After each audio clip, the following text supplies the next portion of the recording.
I think you probably have seen this Fourier series before in your studies, but let me just start from the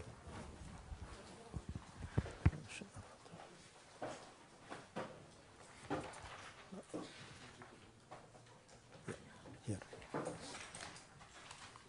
So, I mean, let's consider a function f. So we are okay. Let me just Fourier series. Okay, so let's consider a function f, which is a function of theta, and theta goes from minus pi to plus pi. Okay, so theta is an angular variable from minus pi to plus pi. Okay, and we assume that this function f of theta is continuous.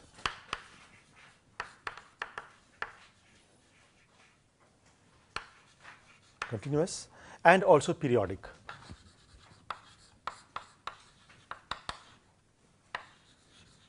Periodic in the sense that f of pi is equal to f of minus pi. So, I mean, think of this picture as you have a circle, and this angle theta is this angle. So, you see the angle goes from minus pi to plus pi.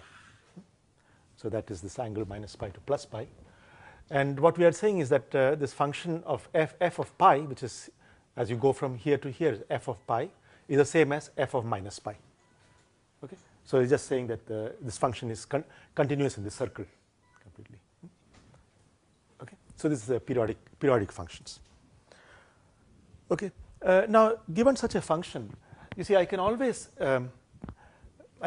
extend this function. This function is defined only on the circle. So, let me draw it better. Okay. So, here is it's a circle of radius 1. Say, take the radius to be 1. Okay. So, this is the radius 1. And what we are defining is a function only on this circle. Right? But you can always extend this function to some region here. Okay, you can extend this function in this two-dimensional space by the following definition. So, we can extend this function to a region in the xy plane. Okay, which includes the unit circle, which contains unit circle.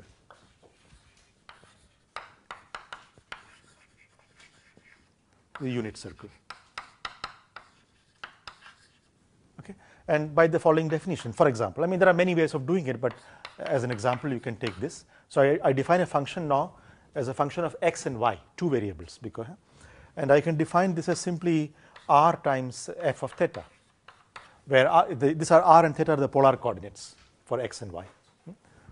So in other words, x is equal to r cosine theta, and y is equal to r sine theta. Okay. So I can define a function like that. This function will be continuous in the xy in this domain. I mean, in some region you can define this function. Okay.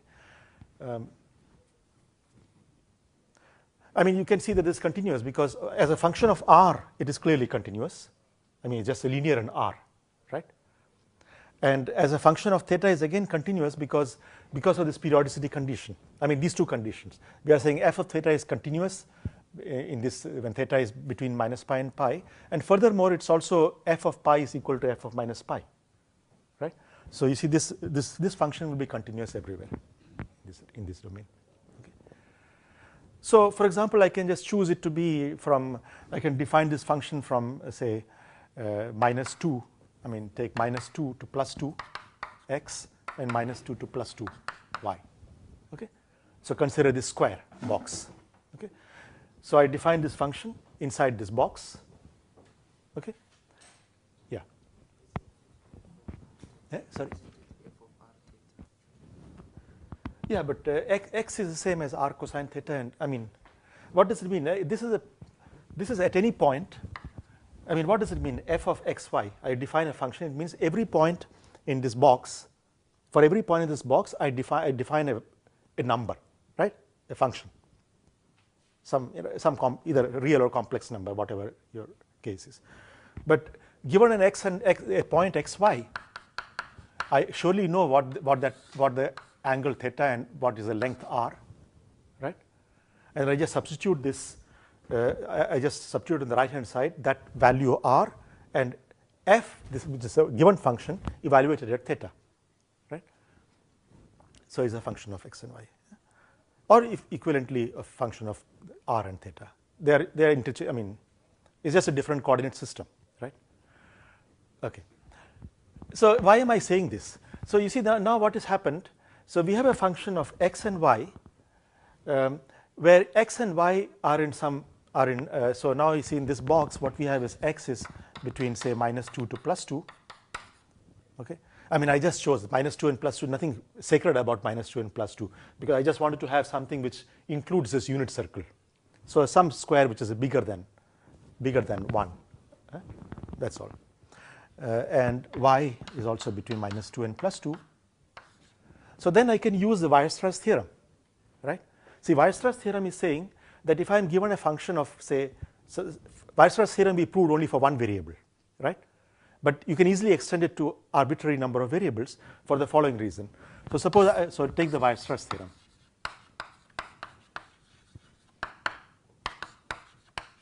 Which, what was the statement? That any function f of x in, I mean, let me not use the same f, say g of x, any function g of x, where x is in some interval a to b, okay, finite interval. It was crucial, it was a finite interval, right? Then I can approximate this function arbitrarily well by some polynomials, right? So therefore, I can always write g of x as some polynomials. I mean, I don't know, say g0 plus g1 x plus g2 x square and so on, some polynomials. I can write it like this. I can write, and as I go higher and higher, I can approximate it better and better, right? That kind of thing. Now, consider a situation where the function is a function of x and y. Okay. Well, I can think of this as keep the x fixed, and I just think of it as a function of y. So here again, x is between a and b, and say y is between some c and d, finite intervals. Both x and y are in finite intervals. So think of this as a function for a fixed x. You think of it as a function of y. So keep x fixed. Okay. Then what I'm going to do by using Virus theorem, I will find again some let me call it f now. I will find f naught plus f1 y plus f2 y square and so on and so forth for a fixed x, right? But of course, as I change the x, these coefficients will change, right? So that means these coefficients are functions of x, right? Now you apply the Virus theorem for each of these functions, right? So f naught can be again expanded in terms of polynomials of x, f1 can be expanded in terms of polynomial of x, and so on. So the final result is that I can expand this in terms of a double sum. So fn m x to the n y to the m, right? And I mean, I can consider this to get better and better approximation. Of course, I have to increase the order of the polynomials, right? But that's what the Virus theorem is saying, that you can arbitrarily well approximate. So I mean, although we proved it only for one dimension, I mean one variable problem, this extends to any number of variables. We just systematically apply the same thing over and over again. So it goes through. So the upshot is that I can expand this f of xy in this way, because you see both x and y are in a finite range, finite interval, right? So I can use the Virus theorem to expand it like that. Okay. Fine. Now let us look at, I mean, in fact, we are interested in r equal to 1. I mean, okay, let's substitute back x and y in terms of, in the polar coordinates, r cosine theta and r sine theta. Okay. So what we find here is that you get f of xy is equal to some coefficients f and m, r to the power of n plus m, cosine n theta, cosine to the theta to the power of n, and sine theta to the power of m, summed over n m. Okay. Now, in particular, let's look at r equal to, I mean, since f theta is given by simply f of x phi evaluated at r equal to 1, unit circle, right? So when r is, so therefore this comparing this with that equation, we see that f of theta is simply this f n m cosine theta to the power of n sine theta to the n. Yeah. So this shows that you can approximate any function of theta, which is a function which is periodic in theta. I can express arbitrarily well by considering such polynomials. I mean such terms, trigonometric quantities, cosine theta to the n, sine theta to the m, and to get better and better accuracy, I may have to go to higher and higher powers of n and m. I mean higher values of n and m, right? I mean, so this n says goes from so 0 to capital N, and m goes from 0 to capital M, right? To get better and better approximation, I may have to increase this value of capital N and capital M. But what Virus theorem says that, I mean, by choosing this capital N and capital M large enough, you can get as close as you wish to the f of theta, right? That's so. This is just the application of Virus theorem, right? But now I can rewrite it in a more convenient way, because after all, cosine theta in terms of this, after all, cosine theta is e to the I theta plus e to the minus I theta divided by 2, and sine theta is e to the I theta minus divided by 2i. So I can just plug that in here.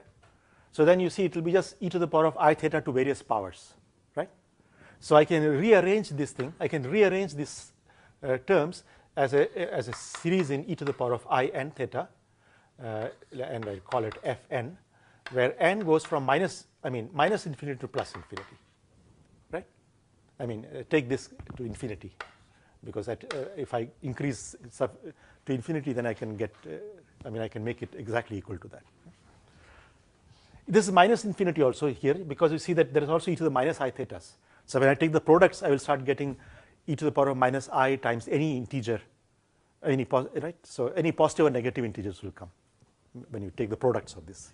I mean, you have to take this to the power of n and this to the power of m, right, in that term. And when you multiply these two things and open the brackets, you will get terms which will be like all the way starting from e to the power of I times n plus m theta, all the way down to e to the minus I n plus m theta, right? So that's why you have both positive and negative integers sum.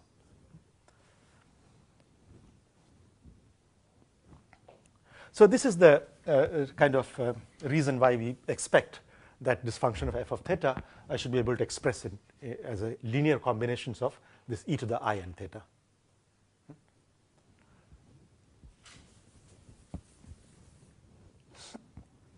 Okay. In fact, this e to the I n thetas are actually, I mean, they are in fact orthogonal polynomials actually. I mean, orthogonal functions on the circle, right? Why? Because if I take e to the I n theta and e to the I m theta, okay, and integrate it d theta from minus pi to pi, then you see this is proportional to delta n. So I mean, so let me write it like this, but write it like that. So think of this as a basis. En is simply e to the I n theta, up to some normalization constant. So up to some number here, which we will determine by demanding orthonormality.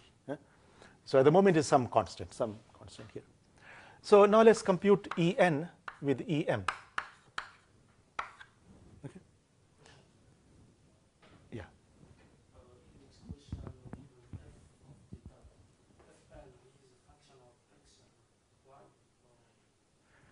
No, but now I look, yeah, I mean, here it was. Originally it was, right?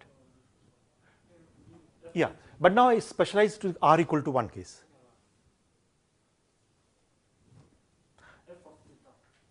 f of theta. Yeah, I use this equation here because at r equal to 1, f of xy is simply f of theta, right? That's how I'm defining it. Because f of xy was what? It was a, I mean, you are given first of all a function on the unit circle, right? F of xy is just arbitrary extension, right? Arbitrary but just continuous, that's all. You want continuous function such that its value on the circle is the same as original f of theta, right? So you're extending it. So once I substitute r equal to 1 here, then you're getting back f of theta, right? I mean, the next result, some, he's saying when we expand f of theta in terms of e raised to m theta, we have coefficients fn, and are they really functions of x and y? Ah, these coefficients fn. No, these are independent of x and y. These are constants. I mean, these are all constants, right? In the Virus theorem, this when I expanded as f and m, x to the n, y to the m, those f and m were constants, right? And now this here is just a one fn because I have rearranged these sums. These terms I have rearranged it by expressing cosine theta and sine theta like this, and collecting the say the coefficient of e to the I n theta. Okay, so that's this. Going from here to here, I have rearranged this sum. So these fn's are not the same as f and m. I mean, there are some complicated combinations of f and m. Okay, so if I compute this integral with a weight function 1, I will always choose weight function 1 in this case. Then this is simply well, e to the I n theta from here. For em, I have to take the complex conjugate. So you get here e to the minus I m theta. Okay, let me put here some alpha n. Alpha n is some constants. So here you get alpha n, alpha bar m. Okay, and then d theta integral from minus pi to plus pi. So this integral you can perform. This is what e to the power of I n minus m theta d theta minus pi to plus pi. Now there are two cases. One when n is equal to m, and the other case when n is not equal to m. Okay, so in the first case, let's say n equal to m, this just becomes 1, and the result of the integral is simply 2 pi, right? So this gives you 2 pi alpha n mod square, because m is the same as n, right? So alpha n mod square. And when the second case, when n is not equal to m, I can integrate this. So this will give me, when I integrate this, I will get 1 over I times n minus m e to the power of I n minus m theta evaluated between pi and minus pi, right, times alpha n alpha m bar. Okay, and that is 0 because this is periodic function, right? The value at theta equal to pi, this is the same as theta equal to minus pi, periodic function. So this becomes 0. Okay, so we are saying the answer is 0 here. So you see, indeed, these are orthogonal to each other. So n is not equal to m, it is 0. And when n is equal to m, it is 2 pi alpha n square, mod square. So I can even choose alpha n to be simply 1 over root 2 pi, and then it will be orthonormal. So it's an orthonormal set of functions. Why we choose the phase to be 1? Which phase? I mean, alpha, the phase. It doesn't matter really, no. I mean, if you put a phase here, I mean, so some phase, some constant, I beta, let's say, some constant, that I can absorb it in the theta itself. I mean, it's not important actually. Okay, if you wish, you can do it, but it's not important really. Yeah. I mean, that will be just unnecessarily complicating because you'll have to keep track of that beta everywhere, and there's no point in doing it. You don't gain anything from that. Okay, so this is the thing. So now let's see. So what can one say here? I mean, I will just, I think without proving, I will just, or maybe I just give a proof of one statement. And, okay, I'll see how it goes. There are certain things you can ask. So, okay. So given this, you see En, we remember the proof. I think this was discussed several weeks ago, so I don't know whether you remember that. There was this statement when we looked at this L2 spaces, right? L2 some W spaces in some interval A to B, right? Then we said that if there is an orthonormal basis, orthogonal is sufficient. Orthogonal basis is given to you, suppose. So n is, n equal to whatever 1, 2, 3, etc. I mean, infinite. This is a basis. Let's say is an orthogonal basis. Okay. Then and if you give me any function f, any state, any vector, let's say belonging to this space, then if you consider this expansion f, let's say this vector fn, first of all compute this quantity f en, okay, and let's call this numbers as some fn, okay. This will be some, this is some number, okay, which I call fn. Okay. Then consider these vectors fn en, summed over n going from 1 up to some number, say capital N. Yeah. Yeah. Here I've chosen the weight function 1. Yeah. Yeah. So this discussion is only for weight function 1. This entire thing is now. All this Fourier series I'll be using always weight function 1.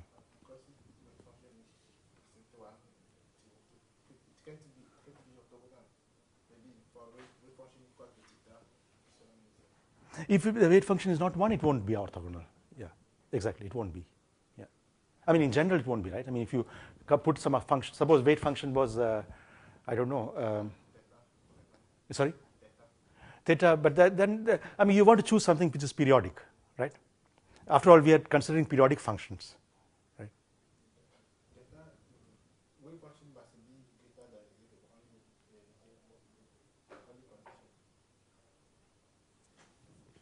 No, weight function, yeah, but you also want to be periodic, right? Because the whole discussion is about the periodic functions. Theta equal to minus pi and theta equal to pi are the same points on the circle, right? The Fourier series is useful for really periodic objects which are, you should think of theta as an angular variable, right? So I think that the only periodic function which, I don't see anything else you can choose which is 1, which is not 1. No. But at least let's say I'll be specializing to just this case. W weight function for this entire chapter will be always 1. Huh? Yeah. Okay. So we know that. So let's call this vector as some f capital N. Okay. This sum.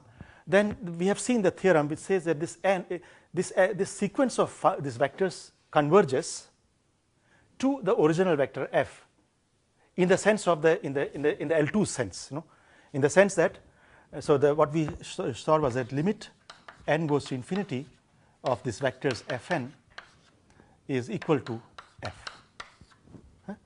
but is equal to in the sense that almost everywhere, right?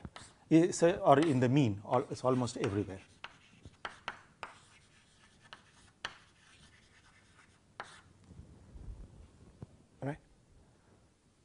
So this we saw. Okay.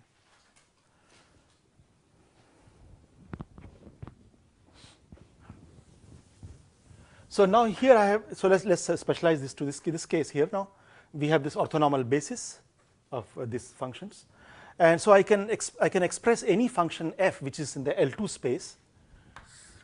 So take any function f of theta, which is in the, I'll write it in terms of this vector f, which is in the L2.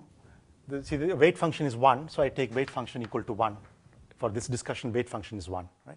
So I take L2 1, and the interval is minus pi to plus pi.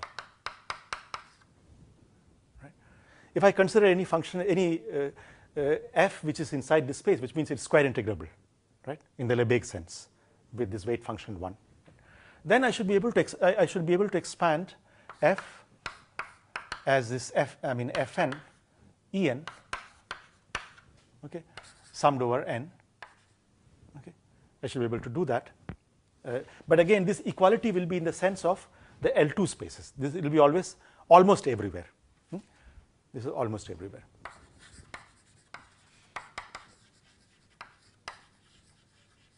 Okay. It's a bit. As I mentioned to you, this is a bit of a weaker statement. See, Weierstrass theorem itself was a much stronger statement.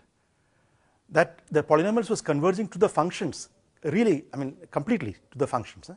It was not just almost everywhere. It was not that at some, some countable number of points, the answers were very different. It was not the case. They were all converging to the actual value of the function at every point, right?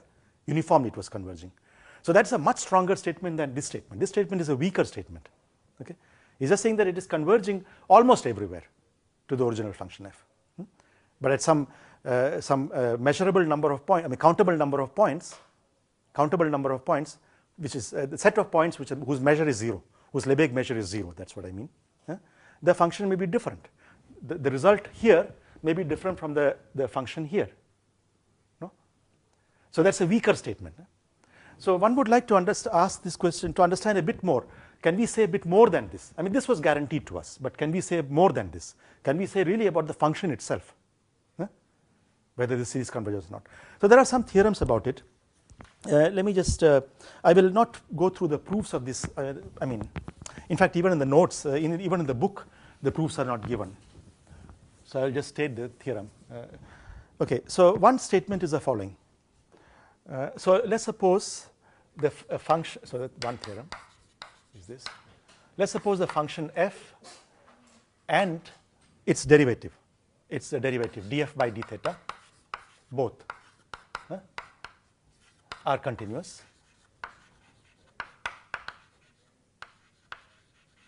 Okay, and f is periodic.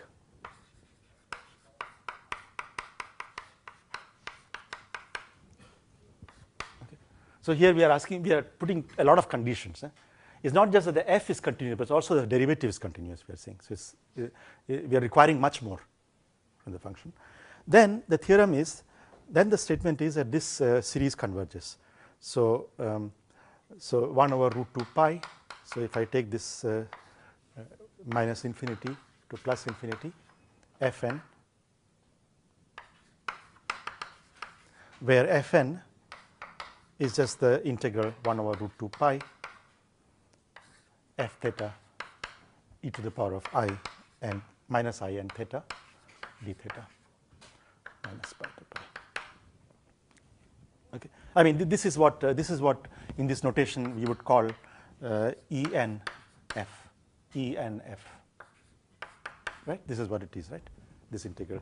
So you have to take the dual vector, so it becomes complex conjugate e to the minus I n theta, right? And then integral f theta d theta. W, the weight function is 1. That's why I don't have the weight function here. It's just 1. Okay, and this 1 over root 2 pi is simply coming from the normalization here. Okay.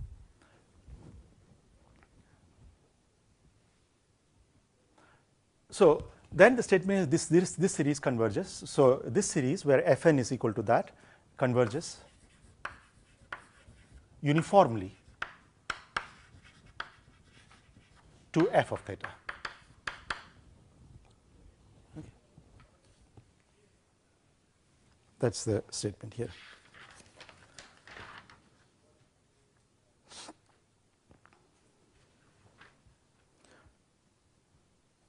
I don't know, maybe I can give a proof of this statement. It's not too complicated. Let's give a proof of this.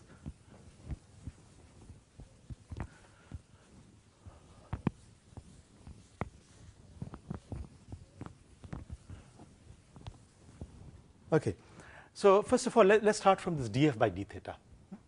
And so consider, so the df by d theta again, so f of theta will be, these are all, it's a continuous function, so these are all, I will use sometimes this vector notation, right? What do I mean by when I use a vector notation, what it means is that I'm thinking of this as a vector in the L2 space. Okay? So, vector in the L2 space already you see is a bit weak statement, because two different vectors, I mean two different functions which differ from each other at a countable number of points is actually the same vector in the L2, right? L2 space, you have to identify these two different functions, right? So, this already is a bit weaker than that. That is, there is a very precise function. A function is given to me, but when I am writing like this, it's a bit in the weaker sense.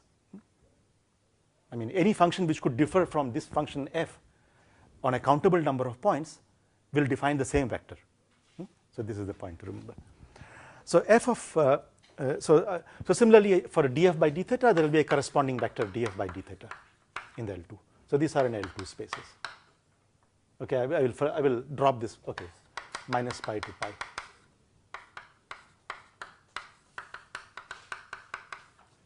Okay. Then let's consider this df by d theta.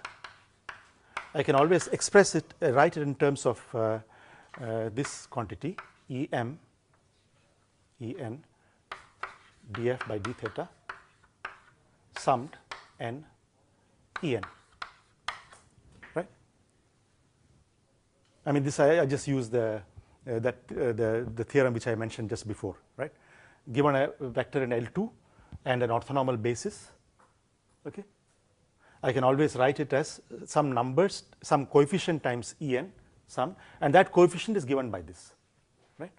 That was the statement. So, this series will converge in the on almost everywhere to this df by d theta, right? That is what it is saying. Okay. So, let us compute now this quantity. Okay. So, what is this quantity? En df by d theta is by definition the integral d theta e to the minus I n theta 1 over root 2 pi and df by d theta minus pi to pi. Okay. Now, you can do this integration by parts, okay, and use the fact that f is periodic. Okay. Of course, this is obviously periodic. So, the boundary term will be periodic, right, and so they will vanish.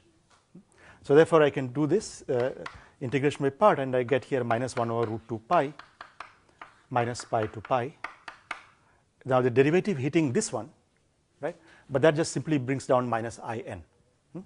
So, there is a minus, so minus minus plus I n times d theta e to the minus I n theta f. Okay. But this is what we called, this combination is what we call Fn, right? I think I was using superscript, this Fn, Fn was that. Okay. So, what we are seeing is that this quantity is in fact equal to In times Fn. Okay. So, this the conclusion of this is simply In times Fn.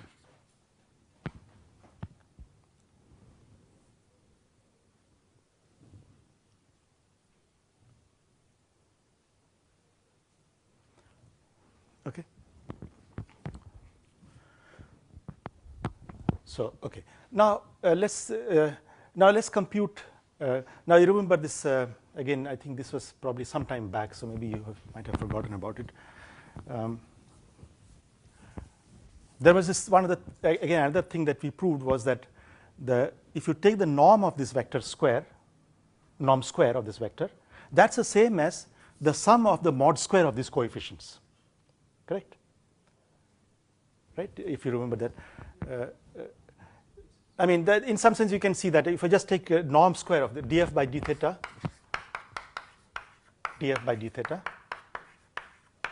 then it's just going to be the squares of this, because these are anyway orthogonal to each other, right? So, it's going to be equal to the sum of these coefficients, but these coefficients we already computed, In, Fn, right? So, I take the mod square of that, so you get here n square, Fn square. Fn mod square summed over n.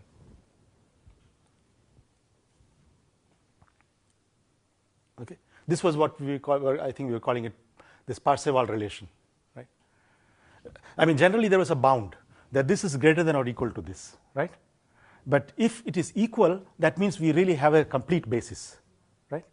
That was a statement we had. I mean, this was some time back, but you might have forgotten. I'm just trying to remind you. Okay. But on the other hand, df by d theta is in this L2 space. We said this in L2 space.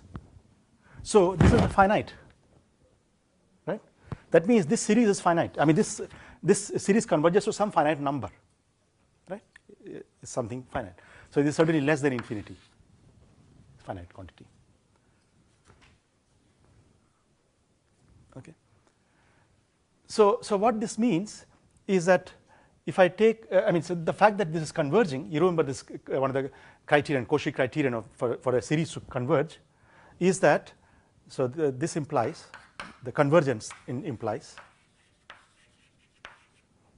that the sum n square, fn square, summed from k, n equal to k to say L, will be 0, will go to 0 for k and L large, for k and L large. Correct? This was one of the criterion, the Cauchy criterion. Do you remember? I mean, so what you do? You consider the partial sum up to n equal to k, right? Then you consider the sequence of this k, right? The condition for the convergence of the sequence was that say fl minus fk mod goes to 0 for L and k sufficiently large, right? That was the condition. So I mean, the convergence implies that for sufficiently large k and L, you can make this arbitrarily small, right? In fact, to 0, right? So for sufficiently large k. Okay.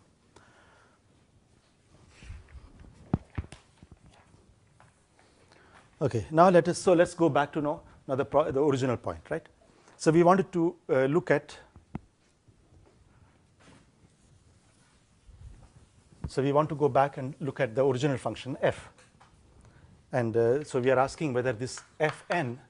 See, remember this was what we wanted to check, whether this quantity fn e to the in theta summed, this converges to f or not, right?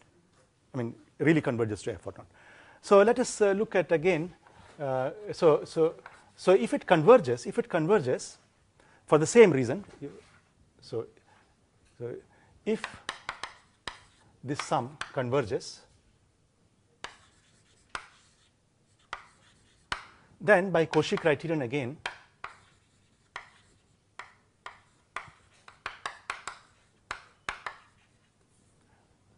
you must have fn e to the in theta summed n equal to k to L mod square must go to 0, right, for sufficiently large k and L, for large k L, right? Again, the same criterion. Right? Okay, so let's look at this. What is this quantity? I mean, we want to show that this goes to 0, right? But let's see what it is. So this is the same, and so this is I will write it as, of course, this is less than or equal to. Now use this fact that the mod square of the sum is less than or equal to the sum of the mod square, right? So when you take the mod square here, so this is less than or equal to sum n equal to k to L, mod square of individual terms, right? But e to the in theta, mod square of e to the in theta is 1, right? So you just get mod square of fn. Okay, that's what it is. Okay, now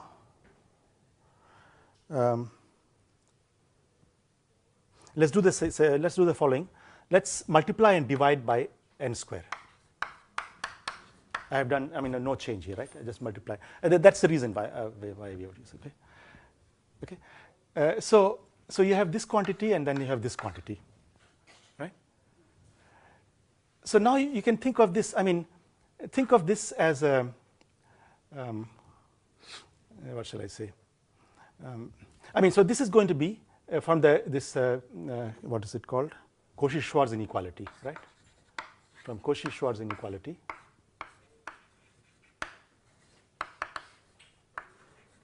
This is less than or equal to the sum let's say n equal to k to L of this quantity Fn square n square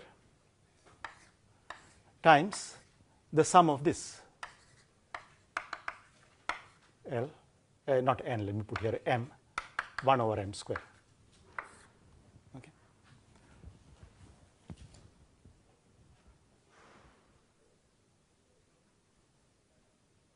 Is that clear from the Cauchy-Schwarz inequality this time? Okay.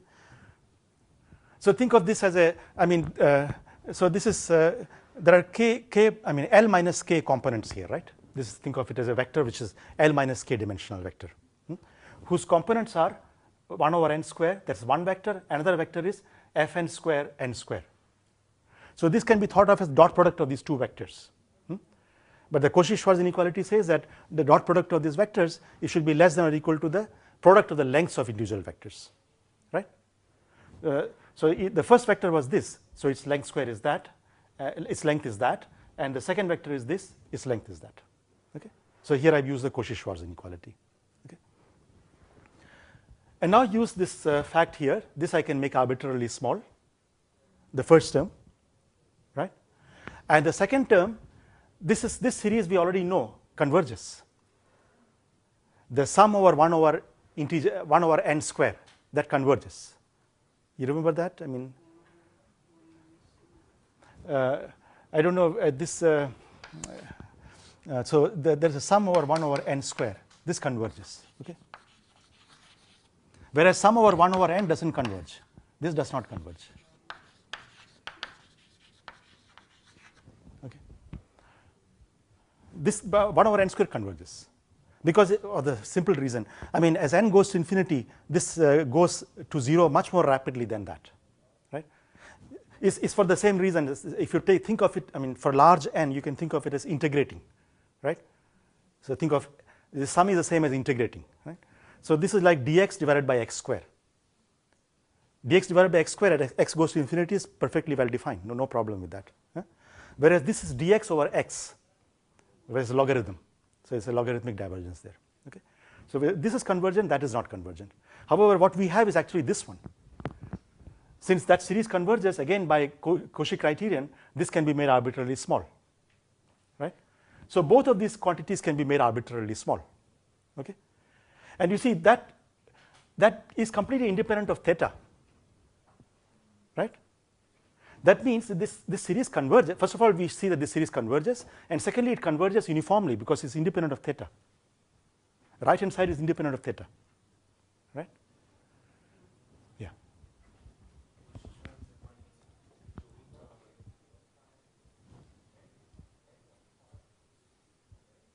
Sorry.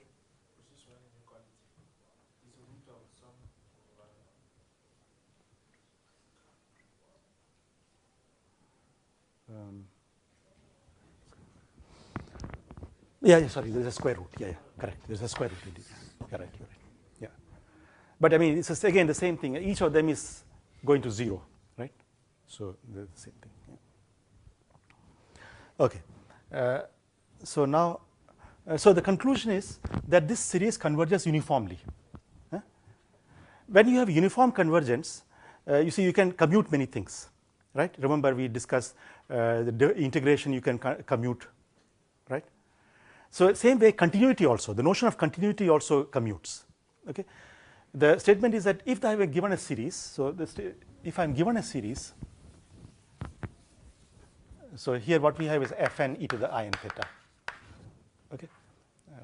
So 1 over root 2 pi. Okay. This series is we are saying, suppose this series converges uniformly, then the function to which it converges will be continuous provided each of these terms is continuous, right? But this is obviously continuous. E to the I n theta is a continuous function, right?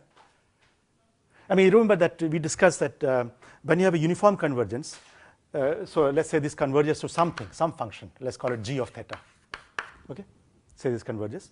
Then, for example, I can integrate, the result of integrating g theta is the same as the result of integrating each of these terms separately, and then summing up the results of individual terms, right? Which is only, I mean, only when you have uniform convergence you can really do that. In general, if it's not uniformly convergent, you cannot commute these two operations, integration and the sum. Same way, the continuity also is a kind of, you can commute the two things. If individual functions are continuous, right, and if this series converges uniformly, okay, then the resulting function is also continuous. Okay. So, as a result, g of theta is continuous.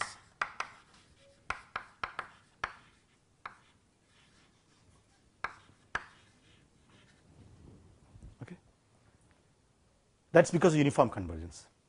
Otherwise, we cannot be sure about it. It may converge, it may be continuous sometimes, it may not be continuous sometimes, but we cannot be sure about it. Yeah. Can you say why it's continuous again? I mean, it's again, it's due to the fact that it converges uniformly, and the reason is more or less is easy to see. I mean, so look at I mean, evaluate this thing at theta and some theta plus epsilon. Okay. It is going to converge to some g of theta and g of theta plus epsilon, right? But the rate of convergence is uniform, so it's independent of theta, right? So this is the main reason. I mean, it's not a proof. Okay, I'm not giving a proof of that statement, but essentially you can prove it in this way, because the reason is that you can make, I mean, you can find some for any given epsilon, right? Any given epsilon, you can find some capital N, okay, such that you can, I mean, so what am I saying? What do I mean by this? We are saying, so therefore it's let's consider the partial sums, n equal to whatever, up to some capital N, okay? So consider the sum up to capital N, okay? And define this function as gn theta, whatever the result is. Okay. Then uniform convergence means that for any epsilon,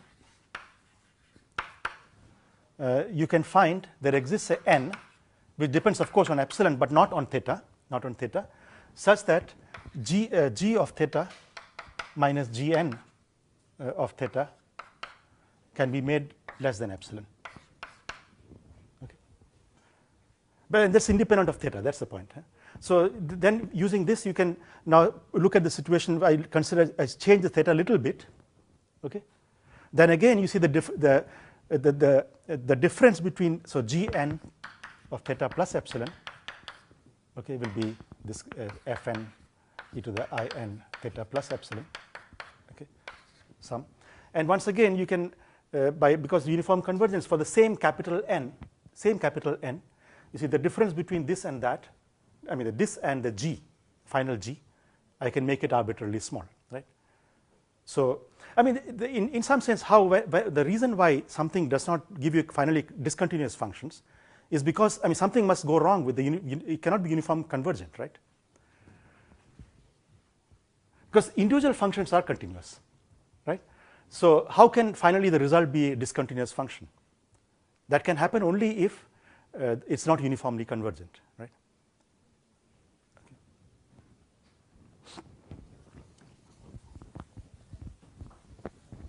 Of course, it can happen other way, meaning that sometimes maybe it's not uniformly convergent, but still the function is continuous. That can happen.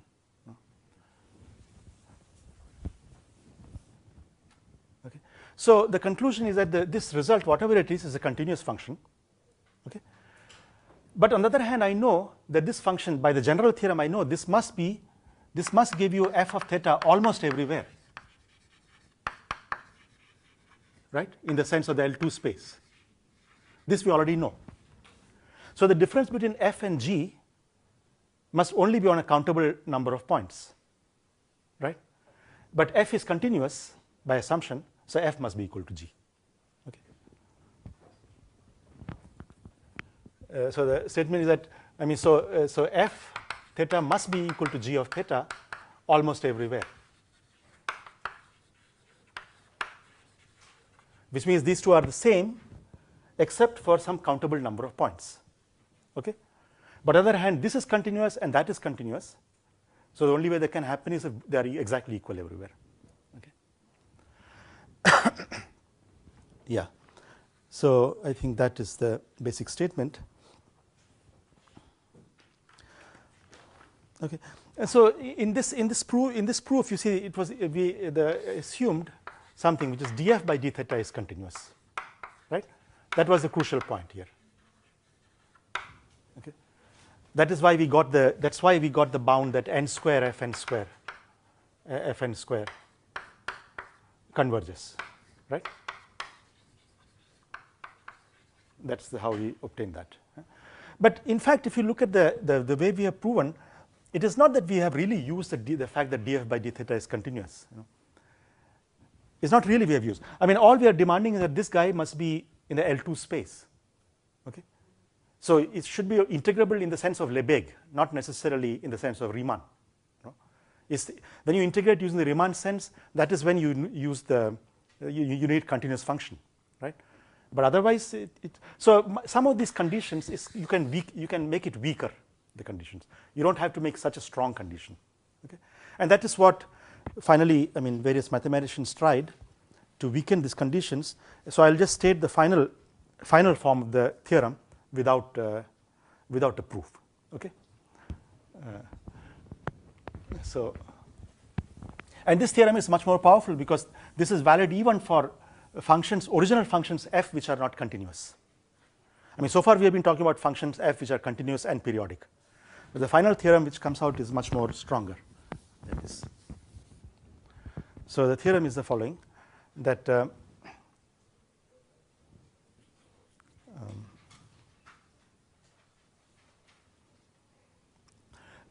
so yeah, theorem. Maybe I should first define what is a bounded variation. So the functions f will allow discontinuity also. Okay. So so let's say the Fourier series. So the theorem. So let's say some function f of theta is given in the same interval minus pi to pi. Okay.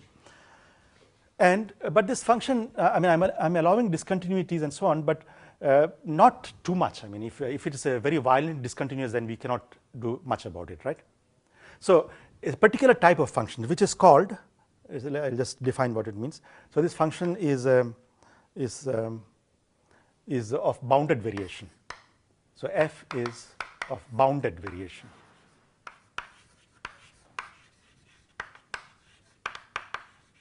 Okay. So what this means is a bit strange, but anyway, that this function f, this means that this function f can be written as a sum of two functions,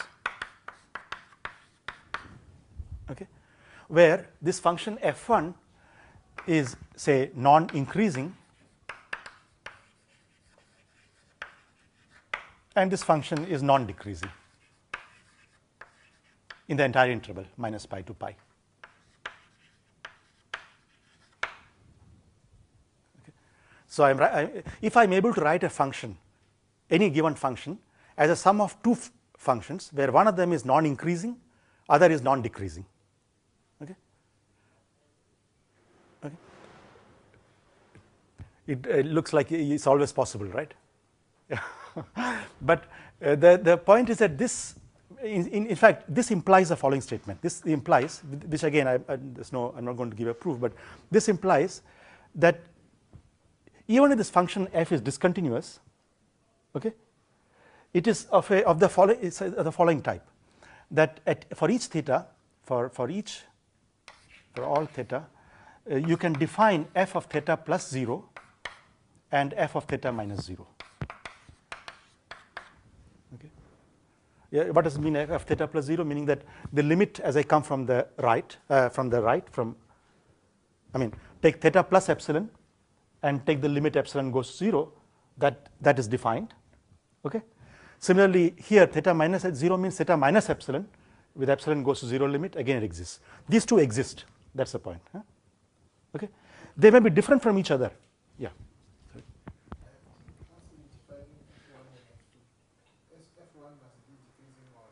Non-increasing. One of them is non-increasing, other is non-decreasing. Sorry?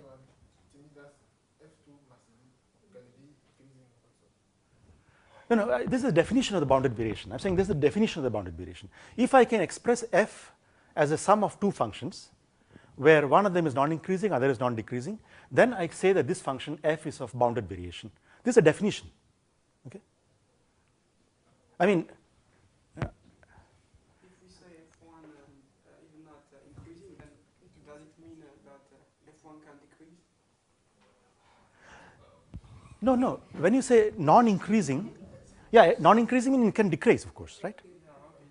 So I mean, so think of this picture. Yeah, I mean, here you have, so say minus pi to pi, right?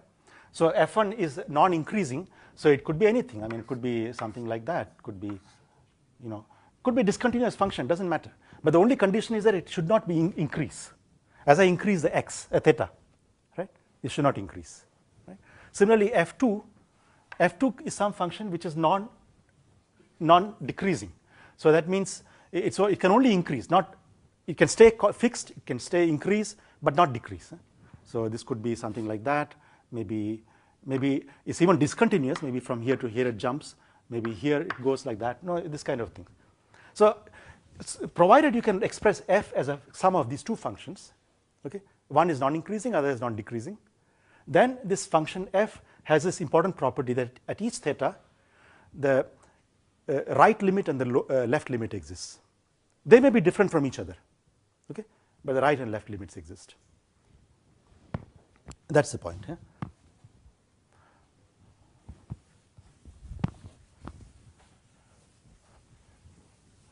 So if the function f is a bounded variation, then the theorem says that the Fourier series, by the way, that is called the Fourier series, what we were writing so far. Fourier series f of fn e to the I n theta 1 over root 2 pi summed over n, where fn was this Fourier coefficient. This is called Fourier coefficients. This is 1 over root 2 pi e to the minus I n theta f theta d theta. Okay. So these are called Fourier coefficients, okay, and this is called Fourier series. So then the statement is that this Fourier series, in fact, converges to a function let's say it converges to f of 1/2 of f of theta plus 0 plus f of theta minus 0. So this is for a given theta. This is for theta between minus pi and plus pi. So this is one statement. And second statement, at theta equal to, you can ask now at what happens at theta equal to pi. At theta equal to pi, it is simply half of f pi plus f of minus pi. This is at theta equal to pi.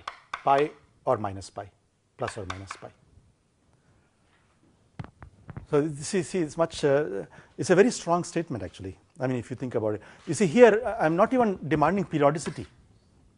If it was periodic, of course, f of pi is equal to f of minus pi, right? Then this just becomes twice f of pi. You divide by half, so it gives you back f of pi. Yeah? So you see what this theorem is even applicable for non-periodic functions and also discontinuous function. I mean, if the function was continuous at theta, at a given theta, these two limits are the same, right? I mean, that's what you mean by when you say continuous. It's not, the two limits are the same. Left limit and the right limit are the same. In that case, these two are equal, which is equal to f of theta itself. So twice f of theta divided by 2 is f of theta. So what this is saying is that in all those points where original f is continuous, there this Fourier series gives you back that same function, right? But the places where this f is discontinuous, what this Fourier series, the result of the Fourier series gives you is actually the average. And similarly, if the function is not periodic to endpoints, it just gives you the average again at endpoints.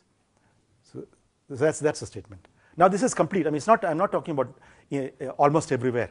This is the exact result. I mean, this is what comes out as a function.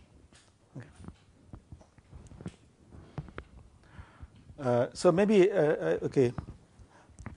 So I'll just give you an example of computing this Fourier series, and in fact to show that, to show these statements, that the place where there is discontinuity, you find the average. The result is an average. Okay. So let's give you this. Okay, what is worked out here? So example. Consider f of theta to be the following function. It's a step function actually.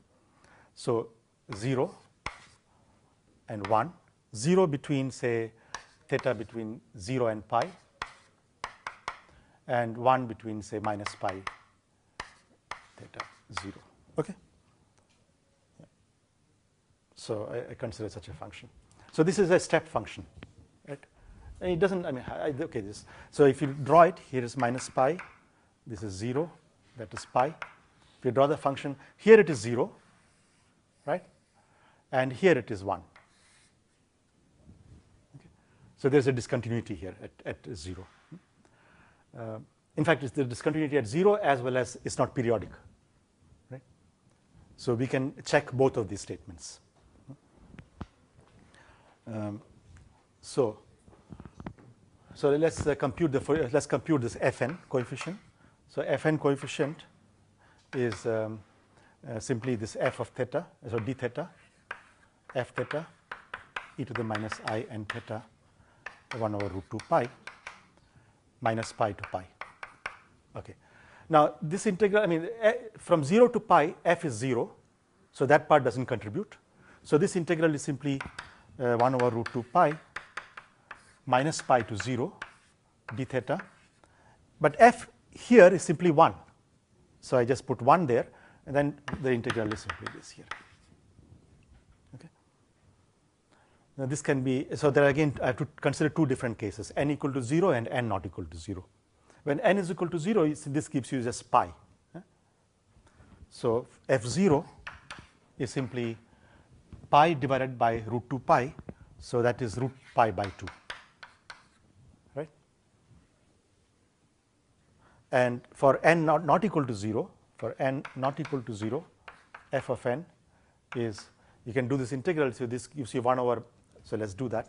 So this result is 1 over root 2 pi, and here is 1 over minus I n e to the minus I n theta, evaluated between 0 and minus pi. Right? So at 0, this is 1. So what is that?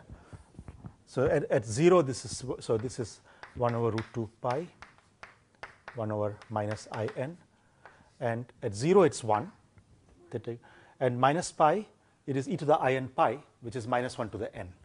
So this is minus 1 to the n. Okay.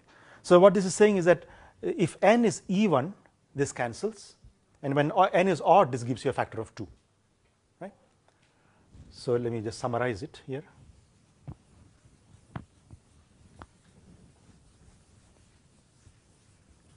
So Fn is, sorry, sometimes okay, Fn for n not equal to 0. This is equal to 0 for n even, and it's equal to, this gives, for odd it gives you a factor of 2. So, okay, 2 over root 2 pi times minus I n for n odd. That's the result. Yeah. Can you please repeat what you have said when you are changing the limits from negative pi to pi to negative pi to 0? I have not understood. You mean this one, this part, this line? No. Yeah. From here to here? Yes. Because f we said is 0. From between 0 and, I mean, this integral I can write as minus pi to 0 plus 0 to pi, right? But from 0 to pi, this value of f is 0, right? So therefore, that integral will give you 0. So the only thing is that, and in this interval, f of theta is 1, right? So I just substitute 1. So that's why there's a 1 here actually. Okay. So let's then write down the sum. So we want to write down Fn e to the I n theta, 1 over root 2 pi. We want to write down the sum. So first of all, f0 term, f0 is simply gives you root pi by 2. Okay. And then you have the odd, so remaining fn's only odd ones contribute, right? So you get here n equal to odd. So there will be two terms. I mean, you have n positive. This is, you see, this is going from minus infinity to plus infinity. Remember, this n is over all integers. So you have positive odd and negative odd. Both are non-zero, right? So you get here, so 1 over root 2 pi. Let's say put here 2 also. So you get here 1 over minus I n times e to the power of I n theta, right? But I can combine the positive n and negative n together, right? I mean, here n is both positive and negative. Okay. So for example, n equal to 1, n equal to minus 1, n equal to 3, n equal to minus 3. But what will happen if I take n? So if I take n and minus n, when I exchange n with minus n, I will get here e to the minus I n theta, but this picks up a sign plus I n now, and I have to add these two things. And now I take n positive, because I have summed already, both taken into account the negative guys. Okay. So this gives you, so what is this? This is so minus I n e to the I n theta minus e to the minus I n theta, which is 2i sine n theta. Okay. So putting that all together, so you find here this is root pi by 2. What is root pi by 2? No, I still have to divide by 1 over root 2 pi. There is a 1 over root 2 pi outside. Huh? So what do we get here? Root 2 pi. So that gives you 1/2. Right? I mean, root pi cancels. Root 2 makes it 2. And then here you get plus 2 over 2 pi. And then here I cancels. There's another factor of 2 and the minus sign. So minus 4 sine n theta divided by n. Summed n positive and odd. Yeah, you're good. For example, theta, our function is not continuous at 0. Yeah, but I mean that doesn't matter. You can either think in terms of Lebesgue integral. I mean, it doesn't matter because this point is of measure 0. This is just one point. It's a measure 0 set. But even without Lebesgue, I mean, such functions you can even integrate by Riemann integrals. So provided so you can always integrate piecewise. You know, if let's say there is a path, there is a interval where there are sub-intervals in which the function is continuous. Okay. But not across as you go from one subinterval to the next subinterval. But then you can write the full integral as the integral over the subintervals, right? In each subinterval, it's a continuous function, so you can just use Riemann integrals there. But 0 is a point. I mean, the 0 point. We said that even the infinite number of points, provided they are countable, they have zero measure, right? Here is just one point. So any finite number of points or any countable number of points, if there is discontinuity, Lebesgue integral always makes sense. But what I'm saying is that even Riemann integral makes sense, you know, by defining it, by generalizing it a little bit and making it piecewise integrals. You integrate by pieces. You know? In each piece, function is continuous. Okay? The two will be the same. Lebesgue integral will give you the same answer, for the reason that Lebesgue integral for measure 0 set, it doesn't contribute anything, and a point or infinite number of points are countable, they are measure 0 set. Okay. So yeah, so finally this is the answer. Okay, this is what we are saying the Fourier series is. But now let us try to compare to see whether what do you get. I mean, do you get back the original function or not? Okay. So at theta equal to 0, you see at theta equal to 0, all these guys vanish, right? Because n is odd. Huh? Well, actually, even for n not odd, it's still 0, right? And here, so what is left over is simply half, which is exactly the average of 0 plus 0 and 1, right? Similarly, if you compute at theta equal to pi, okay, at theta equal to pi, you find sine of pi theta is 0 again, right? So this all vanishes, you get half, which is again the case because f at pi was 0, f at minus pi is 1. So this gives you average of that, right? So it's exactly giving you the average. Now I have not proven that gives you the original function for all the different values of theta. I mean, I'm just looking at the discontinuous, right? This is maybe I just leave this as an exercise. I mean, try to show. Maybe it's a little difficult, but okay. You can try to do this. Try to sum this series for theta, for arbitrary theta. Okay? Don't take theta equal to 0 or pi because that you don't need to sum. It's 0 already. This sum is 0 anyway. Only thing is what survive is 1/2, right? So if you can try to do for theta not 0 or pi, but arbitrary, okay, and try to see if you can sum it up. But I mean, there are various tricks of doing this. Okay, maybe I'll come back to this at something. I'll try to show you in some other example, maybe.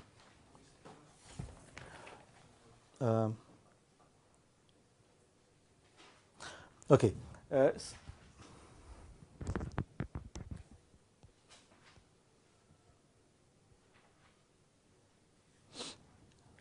Let's take another function, which is let's take another example. Because I mean, I give you another example to show that now that you are convinced about this theorem, you can actually get lots of identities. I mean, if you accept this theorem, which has been proven mathematically rigorously, but if you accept this theorem, you can get lots of identities from the Fourier series. Here itself, I mean, if you accept this identity, then this tells you that for any value of theta, this Fourier series should just give you what that original f theta is, right? In the places where it's continuous, you should just get that, right?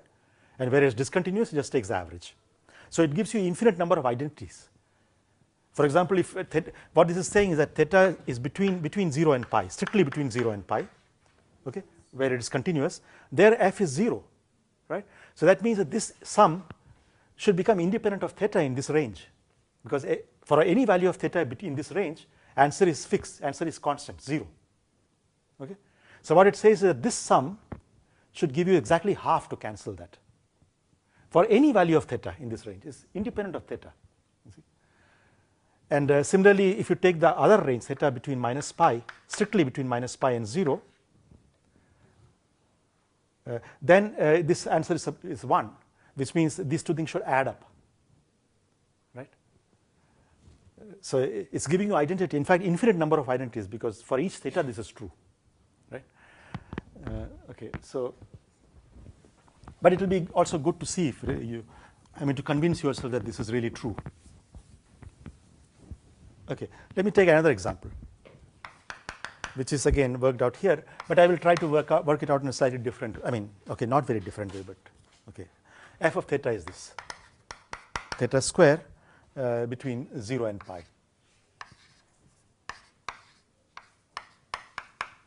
And let's take and it is equal to 0 between minus pi and 0. Suppose I consider this function. It's slightly different from the example given here. I mean, the example given here is not about that. It just takes this function 0 to pi. Okay. But I will come back to that point a little later. So if we consider this again, and let's consider Fn. Let's consider Fn.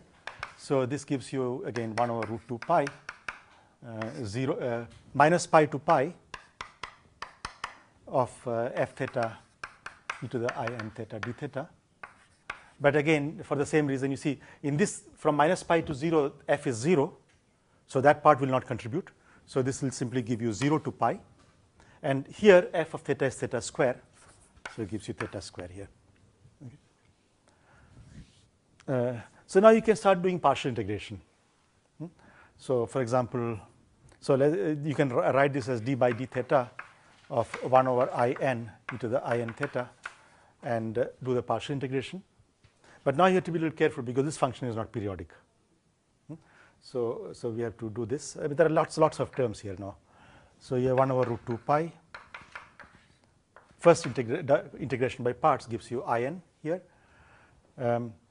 I mean, this is for n not equal to 0. Of course, for n equal to 0, you cannot. N equal to 0 is more easy to calculate, but I'm calculating n equal not equal to 0.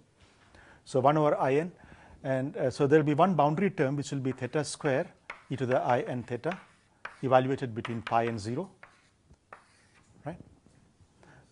And then the other will be so minus, when a derivative hits here, it gives you 2 theta, right? So 2 times d theta theta e to the in theta. Yes, 0 to pi again. Okay. Once again, write the same thing again. 1 over in e to the in theta d by d theta, and do the same thing. Okay.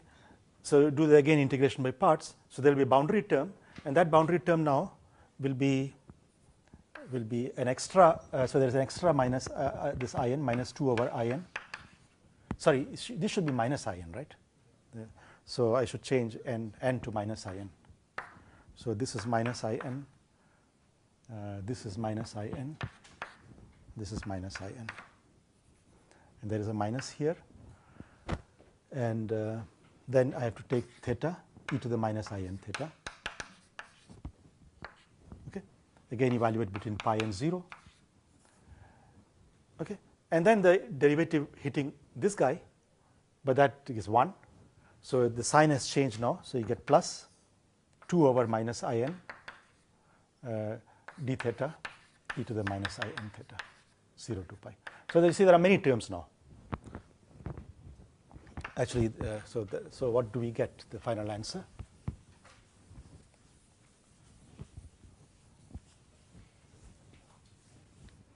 So first of all, this one. So this one at pi, theta equal to pi, this is simply minus 1, right, e to the minus I, no, I mean minus 1 to the n. Okay. So the first, so there's a 1 over root 2 pi. Okay, there is a minus 1 over minus in, and here you get pi square times minus 1 to the n from there. And lower limit doesn't contribute because theta equal to 0 there. Then here again there is an extra minus 2, so plus 2 over in from here, and you get pi times minus 1 to the n from here again. Lower limit doesn't contribute. And finally here, once again, so this integral is simply again a 1 over minus in.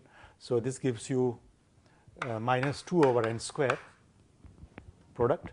And then the e to the minus in theta evaluate between these two, right? So that gives you minus 1 to the n minus 1.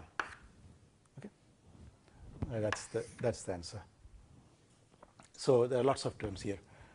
I mean, you can see there is a in, n square, n cube. I mean, there's an n here, n square here, n cube here. So lots of terms here. So that's for fn. And for f0, that's more straightforward. F0 is simply 1 over root 2 pi integral d theta theta square from 0 to pi. But this is simply theta cube over 3, right? So this gives you theta cube over 3 evaluated between pi and 0. So this gives you pi cube over 3 root 2 pi. It's a bit of a mess.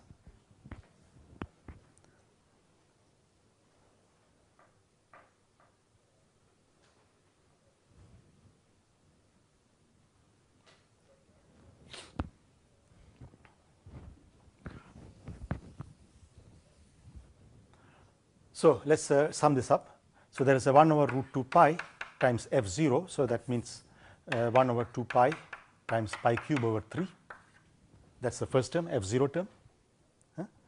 I'm summing over now the series. I mean, I'm taking 1 over root 2 pi fn e to the in theta summed over n. So this is the f0 term from here. Then from the remaining parts for n not equal to 0, you get here 1 over root 2 pi, 1 over root 2 pi is again 1 over 2 pi. And now there are lots of terms. So pi square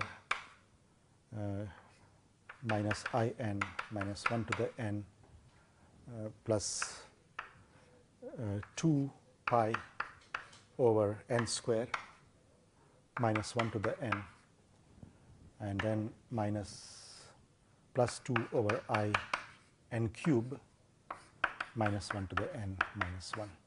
This whole thing multiplying e to the I n theta for n not equal to 0. That's the expression. Right? So, I mean, you can again check now what happens at theta equal to, for example, pi. Maybe we can, or theta equal to,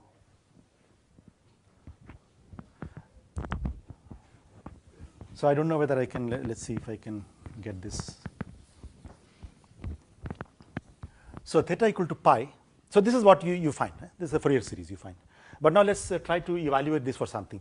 For example, at theta equal to 0, you just, this guy all becomes 1, so you have just said this sum, and that whole thing should be equal to 0 on that side, right?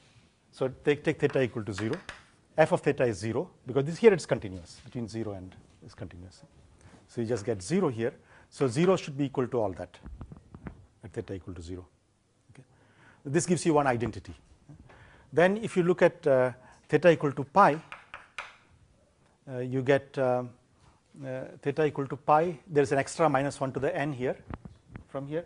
So you get, okay, so then you get another identity which is 1 over 2 pi, so pi square over 6 plus 1 over 2 pi times pi square over minus I n.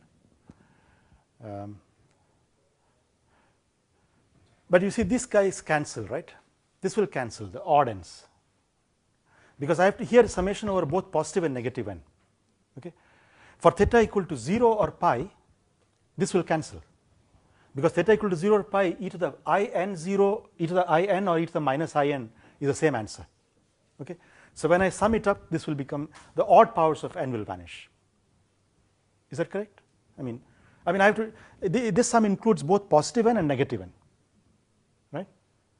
So the sum of the two things, positive n and negative n, will vanish if it is odd function in n, right? Of course, in general it is not an even or odd function, because there is e to the I n theta, right? But theta equal to 0 and pi are special cases. For theta equal to 0 and pi, theta equal to 0 there is always 1, whether it's n is positive or negative is always 1, right? Whereas for theta equal to pi is always minus 1 to the n. It doesn't matter whether n is positive or negative. Okay? So this function becomes, I mean, this becomes even for theta equal to 0 and pi, even in n for theta equal to 0 and pi.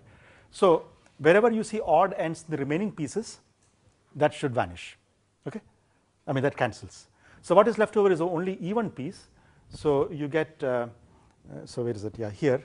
So I don't need to use this. So you get here 2 pi over n square, minus 1 to the n minus 1 to the n has cancelled, and then and summing over the positive and negative, you get an extra factor of 2, right? And now I have a sum simply n positive, okay? Because the negative gives you the same as the positive numbers. So which is what? Which is equal to pi square by 6. Okay, 2 pi cancels, so this is simply plus 2 sum over 1 over n square. Okay. Now this is supposed to be equal to what? Pi square by 2, right? This is equal to pi square by 2. This is an identity. On the other hand, let's look at theta equal to 0 term. So there, this is 0, because here it is continuous, theta equal to 0, right? I mean, this also at theta equal to 0 is 0, here also it's 0, so it's continuous. So 0 is equal to pi square over 6, I mean the first term. Once again, it's odd guys cancel, only the evens survive. So this gives you again plus 2 pi cancels, 2 over n square summed, but this time I have a minus 1 to the n, right, because n is theta is 0, so this doesn't give you a minus 1 to the n. So there is a minus 1 to the n here. So you have two different identities now. Okay. I mean, so this gives you, if you take this pi square over 6 here, so 1/2 minus 1/6 is 1/3, right? And then divide by 2. So one identity is sum over 1 over n square is equal to pi square divided by 6. Huh? Because there's a 2, I have to divide by 2. 1 of minus 1/6 is 2/3. 1 of minus 1/6 is 1/3. I mean, it should be something less than half, right? Huh?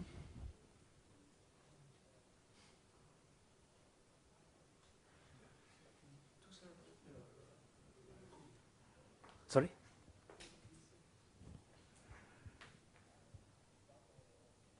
So, okay, there are lots of funny identities you can get. Yeah.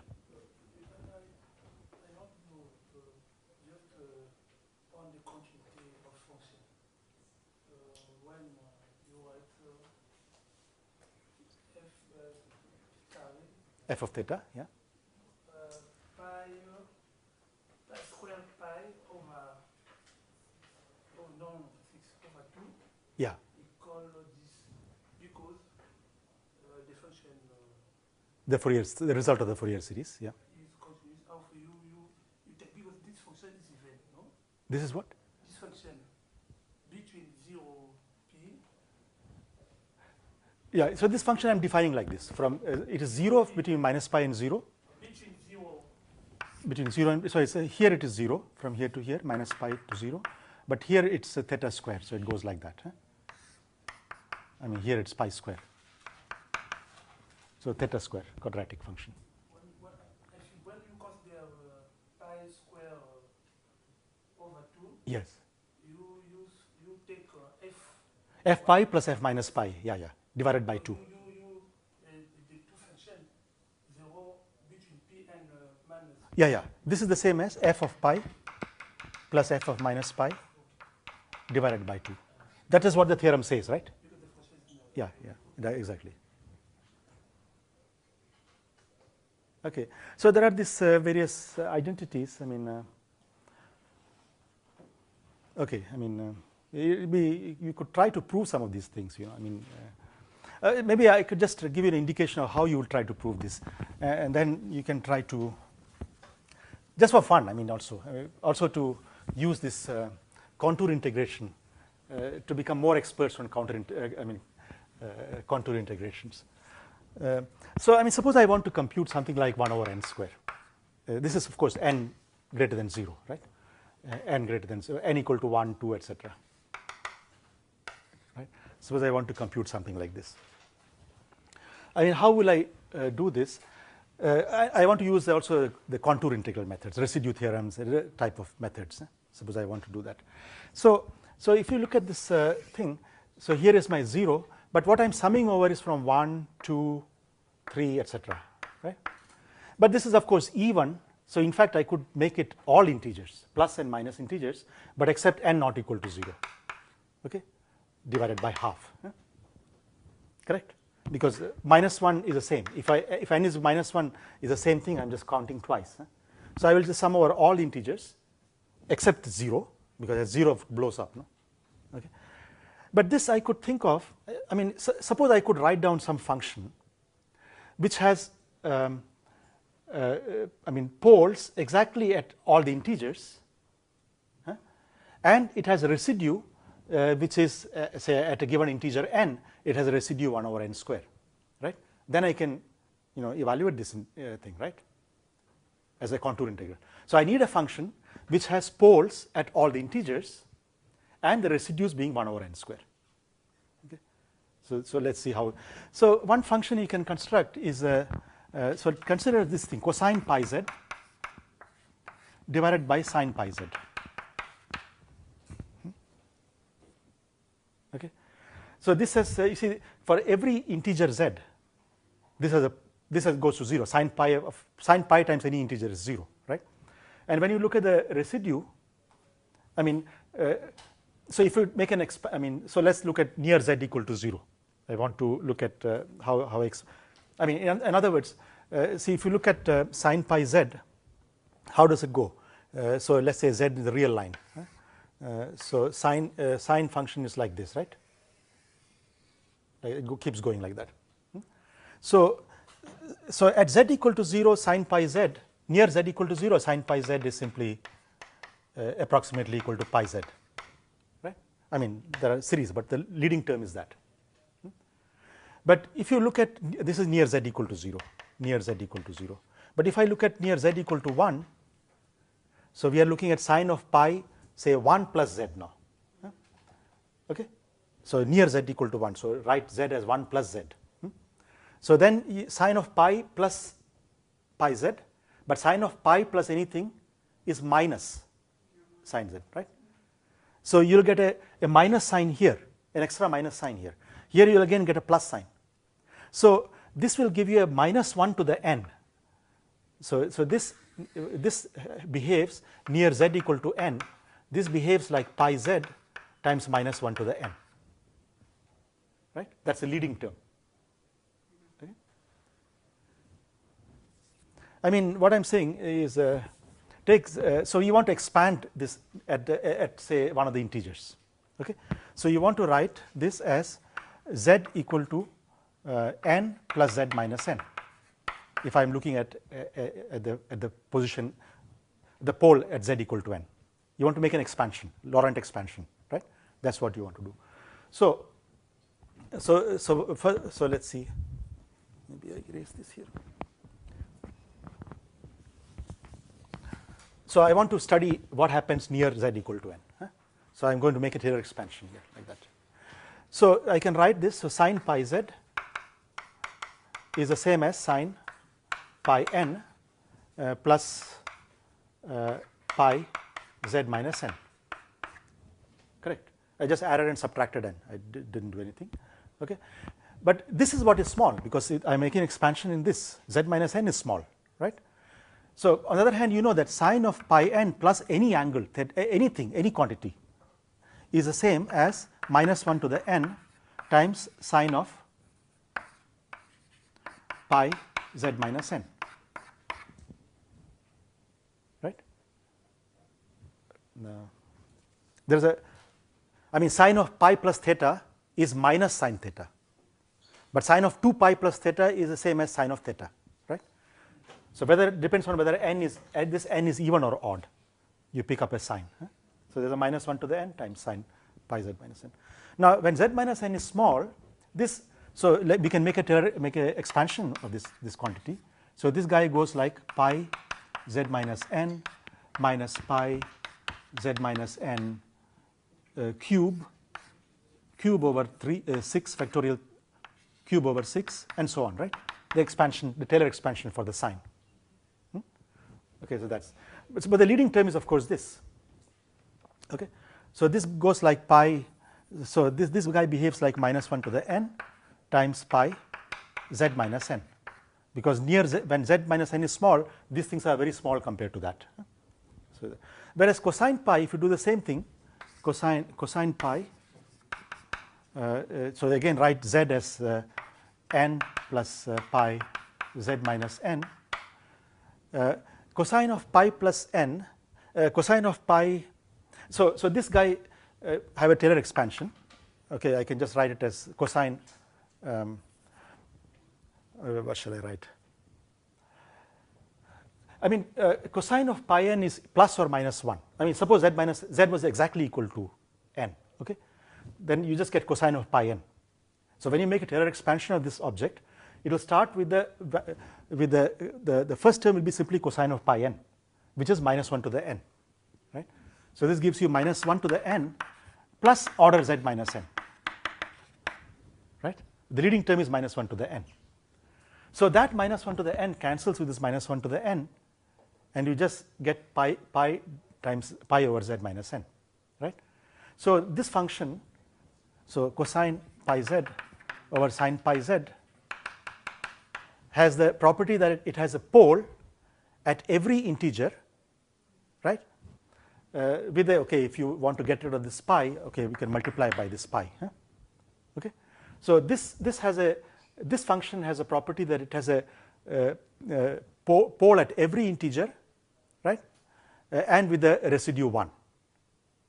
Okay.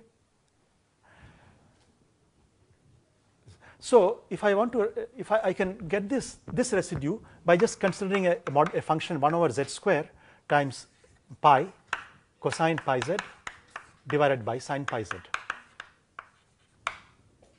Consider this function. This will have, okay, if you include also the half, this is that. Yeah. This will exactly give you the residue if you consider the what is the d minus 1 coefficient in the Laurent expansion of this term. That's exactly this quantity, 1 over n square. Okay. So if I take this function, let's call this function something, I don't know, h of z equal to that, and integrate it over this kind of a contour. So let's see. So here I have the thing here. This is 0, 1, 2, etc. Okay, and here it's -1, -2, -3, etc. So you remember in this sum n is not equal to 0, so I should exclude n equal to 0, right? So I can consider a contour like this. Okay.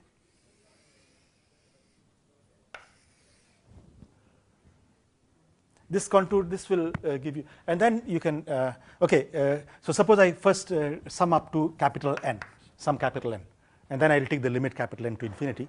So then I have to take a contour which encircles up the first n points, no? And then here the n plus 1 is outside. Similarly here up to minus, so minus n to capital. So this is, let's take minus n to plus n with the n not equal to 0, right? That I have to exclude. Okay, so here it's up to minus n. So I close the contour here. Okay. But then I can rewrite this contour. I can. So here is my contour integral. This is a counterclockwise, right? And that the result of this integral will be simply that sum. So I'm integrating h of z dz over this contour plus that contour. That will give me this sum. Okay. But now I can deform the contour and consider from here. I take this upper thing here and also here down. Okay. So the contour will be so I mean, yeah, so consider this whole thing like that. So it comes like this, comes like that, then comes like this, comes like that, like this, huh? Provided you can be sure that this part of the integrals do not contribute, right? That is, I mean, this is not exactly Jordan thing, but it's very similar. You can show, because you see this guy is always, no matter, I mean, you remember why the Jordan lemma worked. The main reason for Jordan lemma to work was if you had, remember, there the function was e to the I z, e to the I alpha z, where alpha is positive. And then times any function, f of z, which had the property that it was vanishing uniformly at infinity and so on, right? Now, this integral from in the upper half was vanishing, upper half circle was vanishing. Why? Because in the upper half circle, so in the upper half circle, sorry, the z has a real part x plus iy, where y is positive. That's the point. In the upper half, y is positive. So when you plug that in here, you get, you see, this just gives you a face, so that's not important. But this guy, because it gives you I square, it gives you minus alpha y. So if alpha is positive, you should choose positive y to get exponential suppression, right? Whereas if alpha is negative, you should choose negative y, so lower half plane, right, to get exponential suppression. Okay. Now here again, the same thing happens. I mean, here you see the suppression is already because of z square. The z square is already sufficiently strong, fast to. This is not an exponential suppression, but this is just a power law suppression. But that's again is enough to show that there's no contribution here for the large radius, right? And this one goes to essentially 1 because whether it's the upper half circle or lower half circle, it doesn't matter. Why? Because this is e to the I pi z plus e to the minus I pi z divided by e to the I pi z minus e to the minus I pi z up to a factor of I. This thing is that. Now suppose I'm looking at z in the upper half. Okay, then this is exponentially suppressed, this is exponentially suppressed. Those are exponentially blowing up, but they are blowing in the same way. So you see, this guy is much larger compared to that, right? In the upper half part. So in the upper half part, you can ignore these terms because those are exponentially increasing, right? But then it's the same, up and down is the same, so they cancel, right? And similarly, if you go to the lower half plane, this guy is exponentially suppressed and that guy is exponentially blowing up, right? But again, they are equal up and down, denominator and numerator are the same, right? So they will become one. So in both the upper half plane and lower half plane is going to be some constants. It will not blow up, either side. But there is suppression because of z square, 1 over z square. So this object will not contribute on this upper half circle and lower half circle equally. Okay, so you can just add this part of the contour. It doesn't change anything because that's 0 anyway. But now you see I can deform the contour, open up, and then the only pole here that H has is at z equal to 0, right? So therefore, this contour integral by contour deformation is the same as actually now maybe I'm not sure if I'm doing the signs correctly. Yeah, I mean this looks to me it's like clockwise, right? Because from when you deform this contour, it will just become like that, right? So it will be like clockwise, I think. So it's a clockwise contour. Let's say this call it C tilde contour of the same function h of z dz. Okay. So we just have to evaluate at z equal to 0 pole. But z equal to 0 pole is a little bit more tricky because there is a pole coming from sine pi z, but there is also z square. So it's a third order pole. So you have to expand. You do it to compute the. You have to compute the residue of that. Okay. Actually, what is the? We can try. We can try that. Let's see. So I'll need to go beyond this, right? So at z equal to 0, cosine pi z is pi z 1 minus pi square z square over 2. Okay, that's enough. I don't need to go beyond that.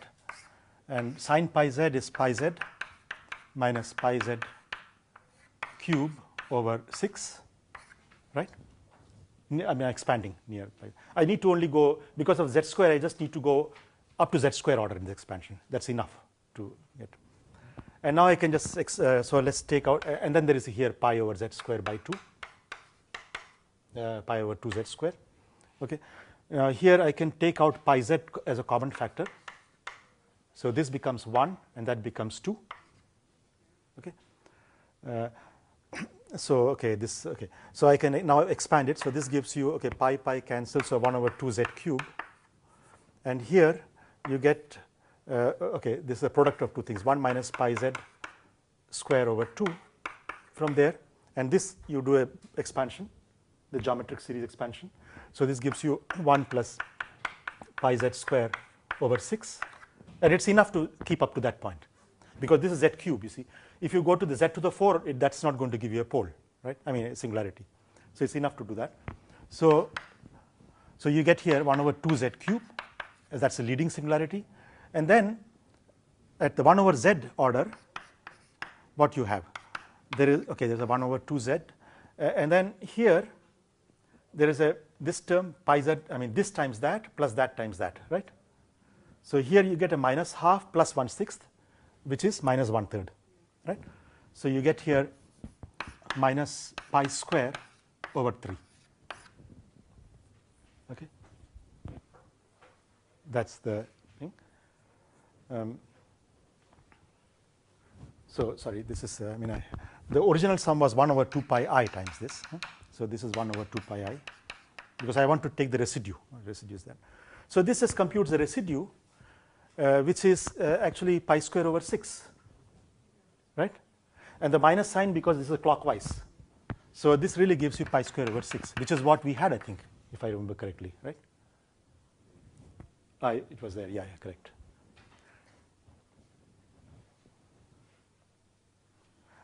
I mean, although we have taken this sum up to n, I mean, you really have to take the n goes to infinity limit, because we said this integral I can ignore, but only if the radius is infinity, right?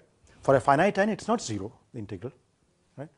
So it's only in the n goes infinity limit that you will get that. Otherwise, there will be extra contribution from here, right?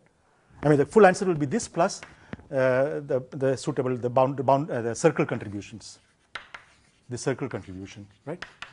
But this circle contribution will vanish in the large n limit. So that's.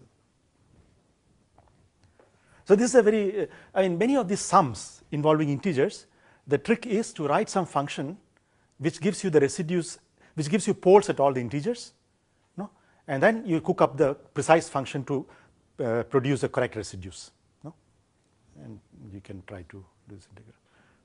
Can we use gamma functions because they have poles? Sure, you can also do that. But gamma function, okay, there will be only negative integers, which is fine. So you can write it as gamma of minus z. But gamma of minus, they have but the residues comes with the factorial ends and so on, no? So may not be very useful. I mean, unless in your problem there are factorial ends, you know, then okay, then gamma function is a natural thing, right?